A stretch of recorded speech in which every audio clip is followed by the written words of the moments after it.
Shalom, shalom, shalom. First and foremost, I'm going to say, call on Yahweh by Hashem, Yahweh Shai, by Hashem, Rekak Wadash. I come before you. No, shalom, shalom. Call on Yahweh by Hashem, Yahweh Shai, by Hashem, Rekak Wadash. I was just about to pray. Much love to Yahweh by Hashem, Yahweh Shai, the Most High, the King of Kings, the Lord of Lords, the God of Gods. There is no God besides him. Much love to his only begotten Son, Yahweh Shai, the Mahamashiach, the light of this world, whom the world ignorantly calls Jesus Christ and other names that don't have no power. Much love to the beautiful chosen children among Israel, whoever they may be among the chosen. Much love to you people. You guys are the chosen people, the elect. Much love to the beautiful new covenant prophets that send the truth, and they do everything in their power to show Yahweh Shem Yahushai they love and they fear him. That is the Akim, the brothers of the new covenant. Much love to the sisters of the new covenant.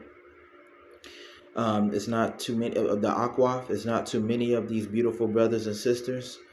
Of the sisters, whether they got a man or not, they still fear the law, statutes, and commandments of Yahweh. They listen and they learn in silence. Coming back at you with another episode, video, through the power and spirit of Yahweh Shem Yahushai. Today's title is Underdog, Know Your Place. So this particular picture that I pulled up was a picture of what people would think would be called Satan. But this is actually a picture of Esau, Edom. And to tell you the truth, as imaginary as this picture may look, it's actually realistic. So the reason why I say that it's actually realistic, because I was watching this video on Instagram, and this video on Instagram had this lady, right? And this lady was, this doctor was checking out this lady head. What she was checking her head, it looked like in her head, it looked like a cashew or some sort of, it looked like a big giant piece of cashew that was coming out of her head.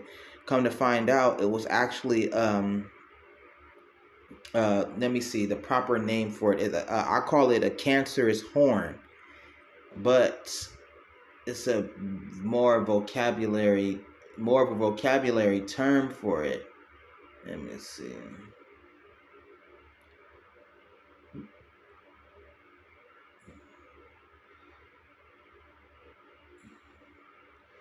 It's actually called a cutaneous horn.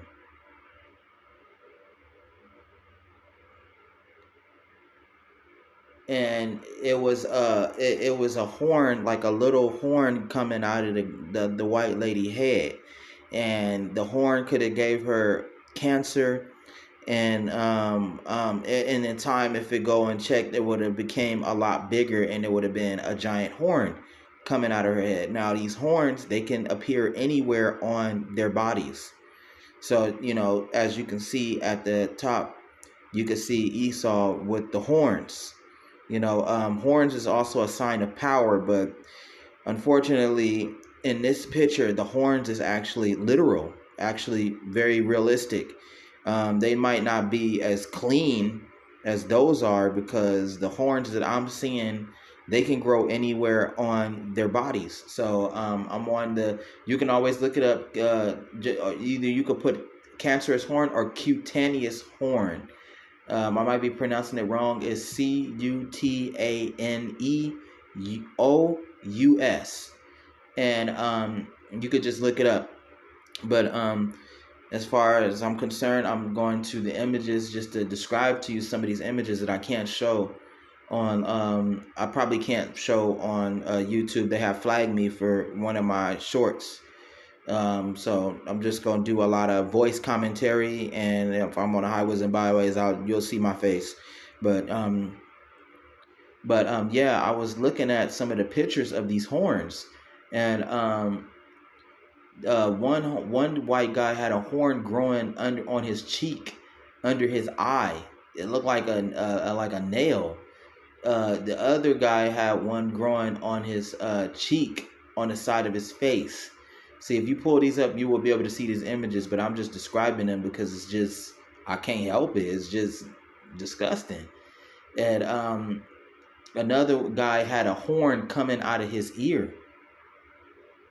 And then one picture of a horn growing at the tip of his, the white guy had a horn growing at the tip of his ear. Now you see in this picture that I'm showing you of Esau, in the picture, he got his, it looked like his, he got like pointy ears. So that was a more, the description is not lying. And this one, it was a guy that had a horn, a small horn growing under his nose. And the main picture that popped up on Instagram, it was a old white woman, and she had a horn growing out of her out of the top above her hairline, coming down. So it looked like a ram horn coming out of her head, her forehead, but it was coming out in a strange way. I don't know how to describe it, but if, like I said, if you go and you Google this, you can easily pull it up and you can look at some of these pictures. Look at some of these pictures. It's just demonic.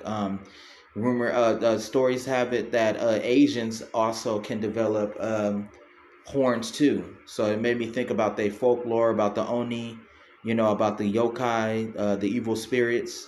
It made me think a lot about that. And also another note to add, that's why Yahweh refers to the nations as the beast of the earth. They really are a part of the earth. They really are a part of this bestiality. It's just crazy. It's another picture of a guy that got a horn coming out of his ear, but it's not on the other picture was on the right side. This one is on the left side of his ear, and it looked just like it would look in the portrait. But being more realistic is disgusting. It's nasty, very nasty. I don't know. It's hard to explain. They say that. Oh man, it was one picture to where this old guy, he had a horn coming out of his hand. Out of his hand. So these horns can come and appear in abnormal places. And it's just nasty. And they say it's a rarity, which it kind of is, and it's kind of strange that they would have this on them. But every now and again, they would it would probably appear because of they old old genetics, like they prehistoric side might be just being dormant, and sometimes it'll come out. This guy got continuous horns, cutaneous horns coming out of his lip, and they look like extra teeth. This shit, I'm sorry, I was about to cuss. This old lady got a horn coming out of her nose. This is demonic. I'm sorry. I'm so sorry. And then there's one where this lady got a horn coming out of her. It looked like a genital wart. No, it don't look like it. It looked like a wart on the side of her lip, but it's actually a horn that's sprouting out of her side of her lip. This old lady, she got a horn that looked like feces, but it's actually a horn coming and it's pointing downwards on her lip. It's just these what Yahweh Shem Yahushua did is just he letting you know, like, the literal term of the beast is not it's not fake. This is actually very, very real. Like they say, fact is stranger than fiction. And I can go on. I can keep going.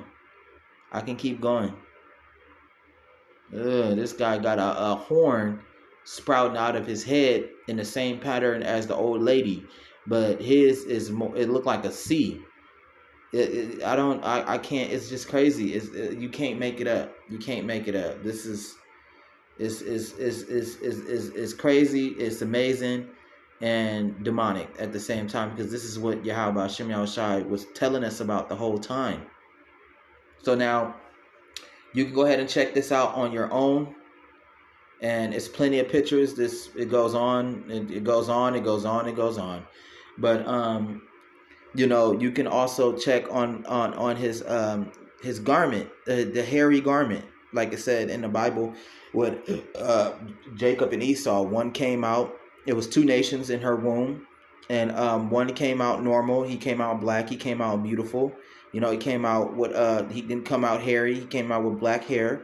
He came out looking like every other Israelite. And then the other one, which is a part of the Israelite, they are like a bastardized version of the Hebrews, like meaning that they've been cut off, but they are from the lineage of the Hebrews, but they've been bastardized, they've been like abandoned, But he came out hairy, like and he came out with red hair like a garment, and it wouldn't have been surprised if he came out with probably came out with horns and a small tail, like the Bible says. So you can also look up tails on the back of people. They don't have too many images of it, but it's been people that have been Caucasian people that have been born with tails.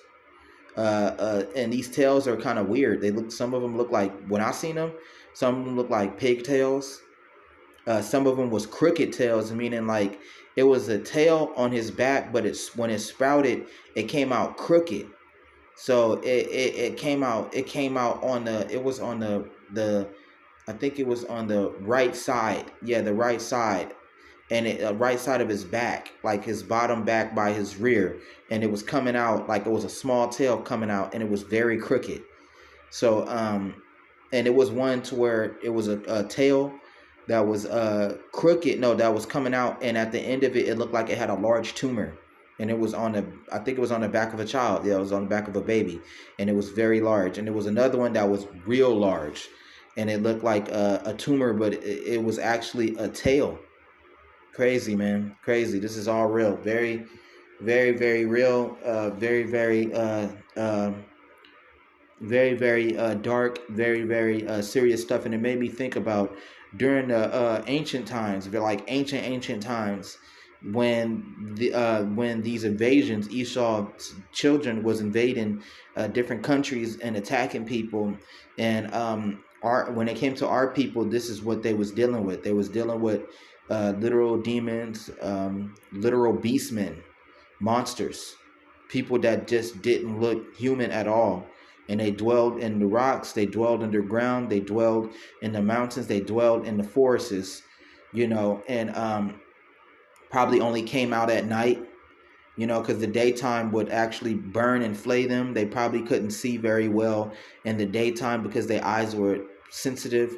They were adapted to the night, and they were hunters, and even if they came out in the daytime, which they could, it was still a problem. It was horrible, So like, the term demon slayer actually fits in this case with our people. They angels, but they slay demons. That is the only term that I can come up with, and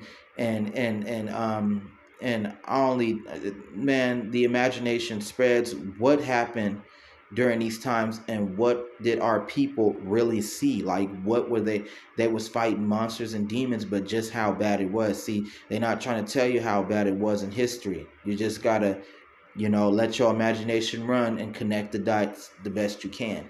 Now, they got stories, but I haven't had time to find them, and I got to take my time out and actually find them again. And if I do, I'll probably tell some stories about that. But for right now, we're going to get into some Bible scriptures. We're on Isaiah 14. And then I'm going to start at the top and go all the way down to like 15 or 16. It says, "For Yahweh will have mercy on Jacob and will yet choose Israel, and set them in their own land, and the strangers shall be joined with them, and they shall cleave to the house of Jacob.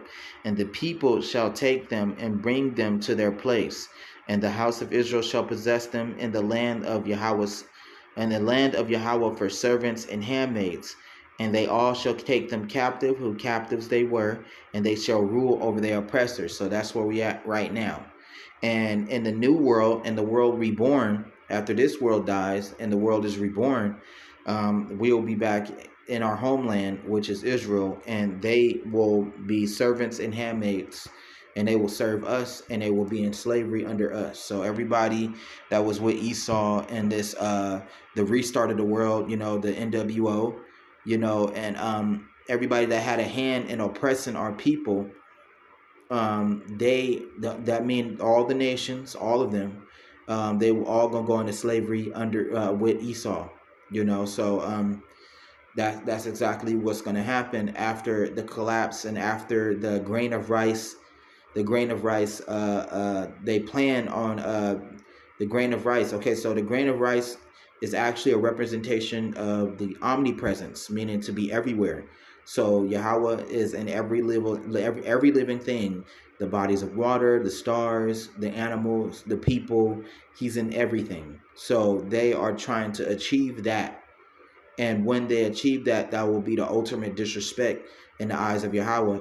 And the Lord is going to drop his full wrath upon them. I don't understand. It's disrespectful for a lowly beast, for a wicked animal, for some sort of plague carrying monster to touch something that clean, to touch something that powerful, something that is above him. And he's trying right now. His goal is to try and take the place of the angels. That's what he's doing. He feels like, because the Ashkenazi Jews or whatever, they have Israel, that they took the place of the Israelites. No, the Israel is a place before, no, a people before it's a place. So they, right now, that's the debate. Like, not only that they want to be like Yahweh, they want to take the place of Yahweh's children. They want a contract with Yahweh. They want a covenant with him, so that they can be able to stay in power forever. But the Lord don't like Esau. The Lord don't like his children. They got cut off a long time ago. And the way the story is, they've been chosen to be the villain of the story. So the Most High does not give them an audience. The Most High does not he don't want to talk to him. He don't want to see him. So, and he got the middleman, which is Satan. Now, Satan is not some evil, wicked, fallen angel.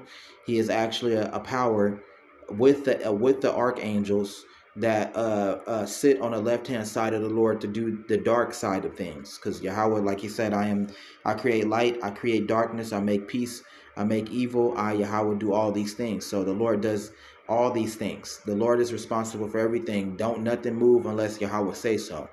That's how much control that the Lord has. He has complete control over all things. If he wanted everything to die, that's all he had to do is say, everything die. Everything blacks out. Angels, all of us, we just cease to exist. That's how powerful Yahweh is. All he got to do is speak it. So why would the angels go against him? And not only that, he is the source of their eternal power. See, these are the other gods. They are the other gods, these archangels and these angels and the Israelites. The Israelites are the lowest gods, because why? We dwell on the earth in the flesh of men. So there's a saying, but it actually refers to the prophets. It says, for the angels which not kept their estate were reserved into chains of everlasting chains of darkness, to wait upon the great and terrible day. So those are prophets, but it can also go for the Israelites too, because we are the low level gods. We're the lower gods. We're the lowest gods among a hierarchy of the original gods. And Yahweh Hashem Yahushai is the top, and Yahweh Shai is the second, and then it goes all the way down. But for the foreign gods, like Esau gods, and the pantheon of gods that our people made up, that got whited out, and other nations made up their own gods, they don't exist. They're actually evil spirits. And evil spirits do their job with deception. And there is a such thing. I heard there's a such thing as demon gods too. I heard about that.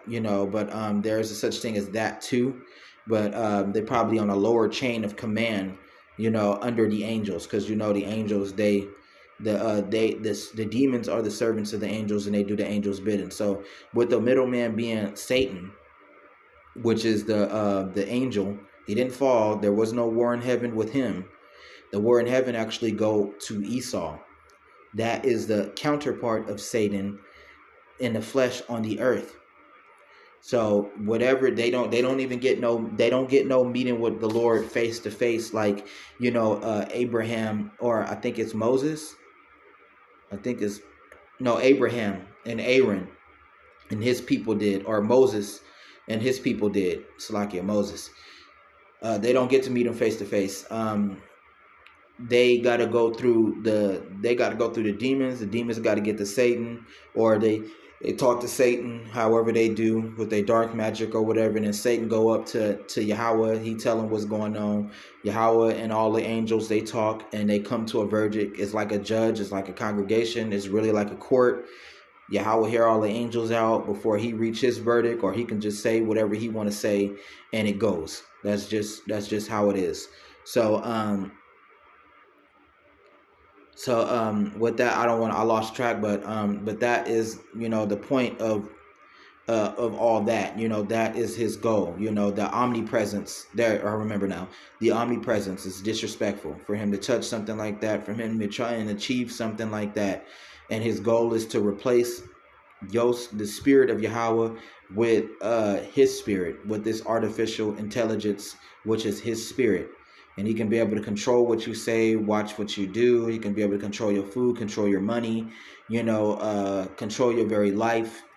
He can be able to turn you off if he wants to. He can grant you certain things, probably like healing, super healing, fixing a handicap, fixing a lame, certain false miracles that he'll be able to do with that in there. But ultimately, he wants control over the people. He wants control over everything. It's also called digital ID, which is still the grain of rice in your skin. So, the times is coming because he's running out of time. And he will have to set his final plan into motion to keep the world, which he got in his hand in this picture. He got the world in his hand in this picture, but it's about to be translated back to the children of Israel. So he's doing everything in his power to try and keep it, even though his attempts will fail.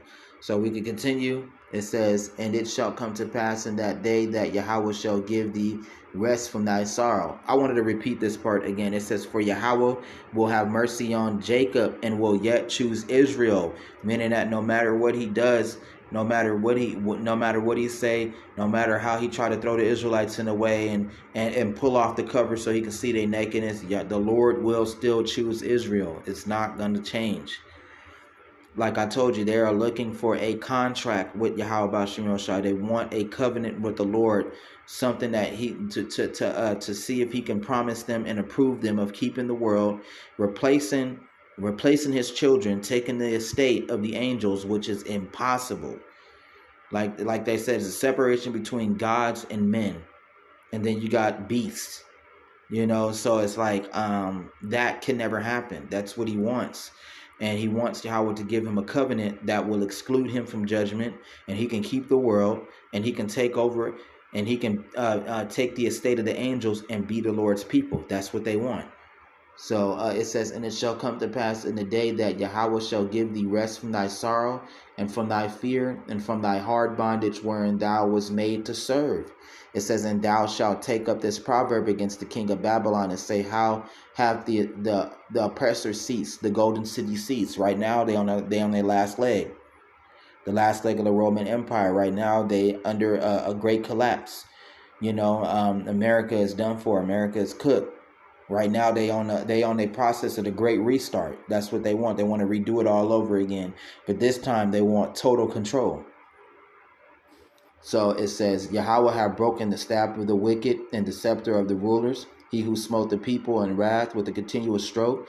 He that ruled the nations in anger is persecuted, and none hindereth. Nobody is gonna stop this.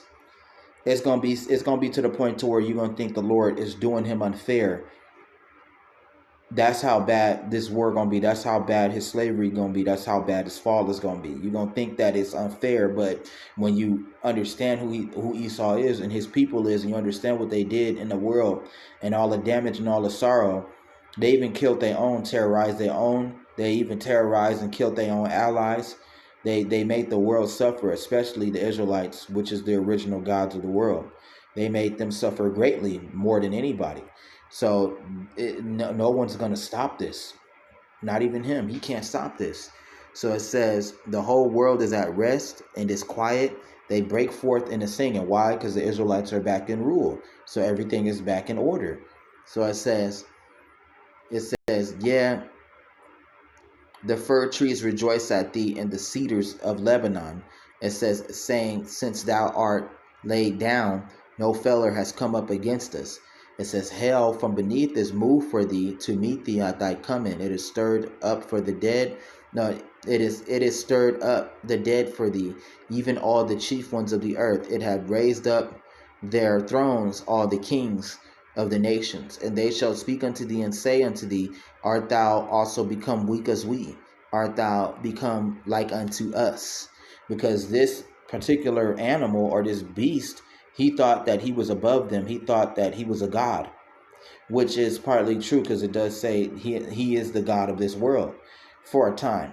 So yeah, that was pretty accurate. He took heaven, which is rulership, which is richness, which is power over the world, and he had that for a time, as prophesied by Isaac, who is Yahweh Shai, when Jacob came and took the birthright and the ownership of the world, the immortality, and in the godhood. He got that, and all Esau had was a sword, and he was blessed with materialistic richness and the world for a time. That was it. And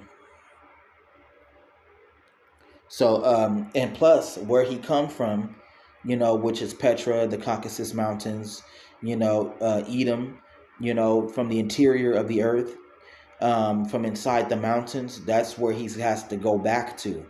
So that's the ultimate poorness. That's the ultimate hell. And on top of that, he got to go into slavery.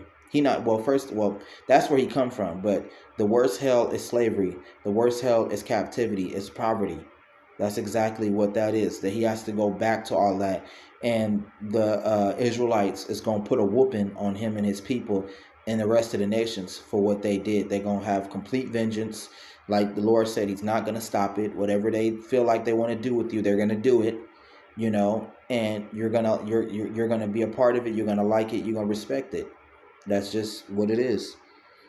You're going to be forced to do it. So it says, and they all shall say unto thee, it says, art thou become as weak as we? Art thou become like unto us? Thy pomp is brought down to the grave, and the noise of the vials. The worm is spread under thee, and the worms cover thee. How art thou fallen from heaven, O Lucifer, son of the morning? How art thou cast down to the ground, which didst weaken the nations? No more high places, no more riches, no more fame, no more power. All of that came falling down. For thou hast said in thine heart, I will ascend unto heaven. I will exalt my throne above the stars of Yahweh, above the Israelites. I will ascend to rulership. It says, I will sit upon the mountain of the congregation in the sides of the north, America. I will ascend above the heights of the clouds. I will be like the Most High.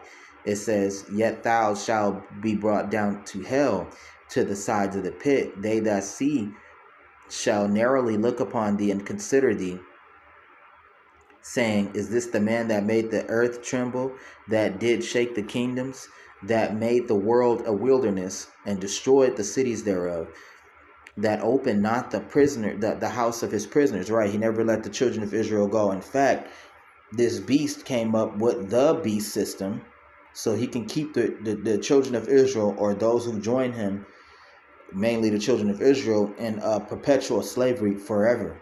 That's what he wanted. And that's what's going to make Yahweh mad. That's why the great wrath going to come down the way it's going to come down. And it's going to be terrible for him because of what he's trying to do. It says,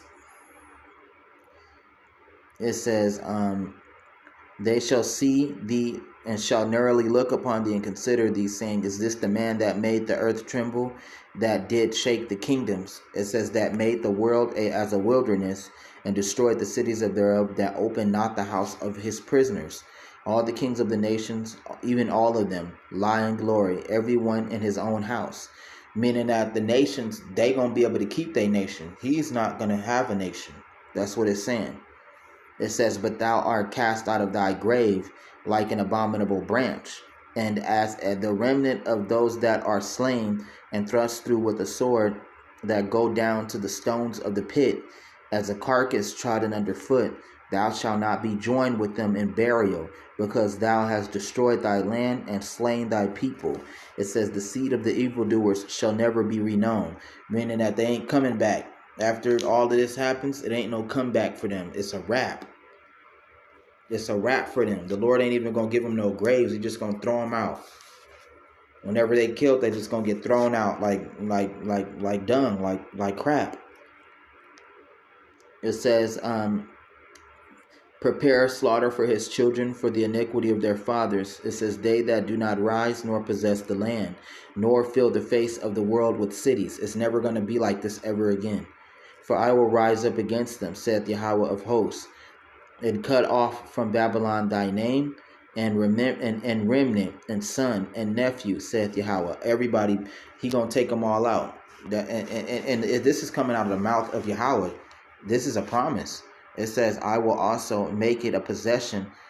I will also make it a possession for the bittern and pools of water, and I will sweep it with the broom of destruction, saith Yahweh.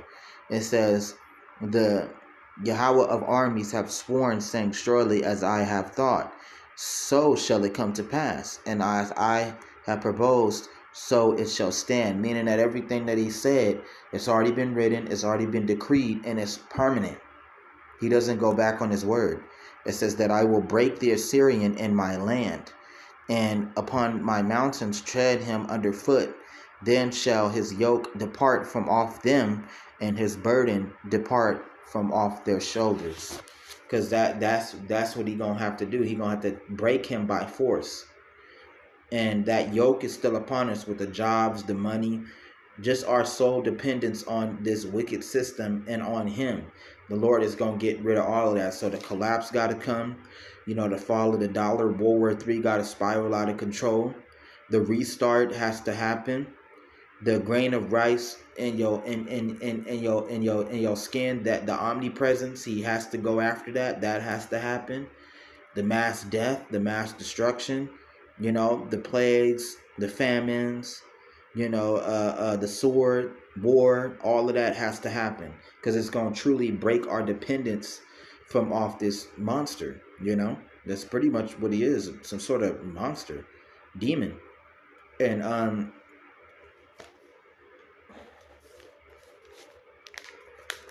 it says this is the purpose. It says this is the purpose. This is the purpose upon the whole earth. He had to repeat it twice. That's how serious Yahweh is. It says, and this is the hand that is stretched out upon all nations. He got it out for all of them, because that's all that they did was make fun of the Israelites. But the world marveled after the Israelites, so they took their styles, you know, took their hairstyles, took their outfits, took their clothes, took their music, you know. You just mimic them all away, but at the same time put them in the ground, because they believe that white supremacy is absolute. But they know in their hearts and their minds that they wrong, and they want to be a part of the Israelites too. They do. But since white supremacy in their eyes, they think it's just supreme, it's just everything. This is what they do to get that recognition and that validation from the white man, you know. It says, for Yahweh of armies have proposed, and who shall disannul it? And his hand has stretched out, and who shall turn it back? And